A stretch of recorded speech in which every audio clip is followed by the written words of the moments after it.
Manipur yauna Southeast Asia da akan bamong da yuha hakre. Myanmar amadi Thailand da chauna amang ata thokre. Thailand gi konung Bangkok da ajoba building ama ningkhaibada miyoi nifu humdoi nansin kre hairi.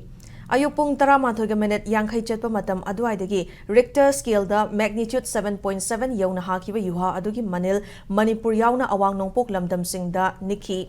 Loinana yumthang nariba China, Bangladesh amasung losasu akan bachaithing fangki. Germany gi ZF Jet Center for Geosciences ki matung inna yuha sigi epicenter na Myanmar gi Sangang region da oiki. Yuha habagi thodo du da Myanmar gi maming leraba Ava Bridge tatki.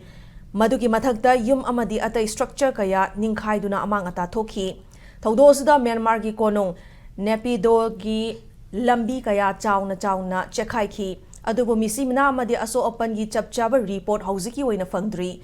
Thailand gi konung Bangkok tasu ajoba building kaya ningkhai ki loinana awangba building ama ningkhai bada myoi nifu humdoi rom nansin krai. Rescue workers singna ningkhai kiba building singi marakta nansinduna leiriba sing lauthok na bakana honari.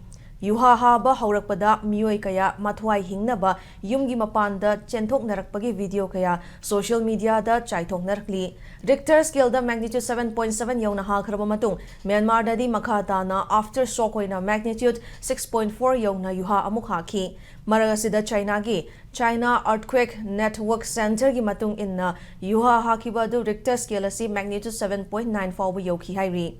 Amaromda Manipur da su yuha habagi mipai navana maram oiraga miyoi kaya yumgi mapanda chenthok nakhi adubu misi mina amadi amang ata thokpagi paudi leitri.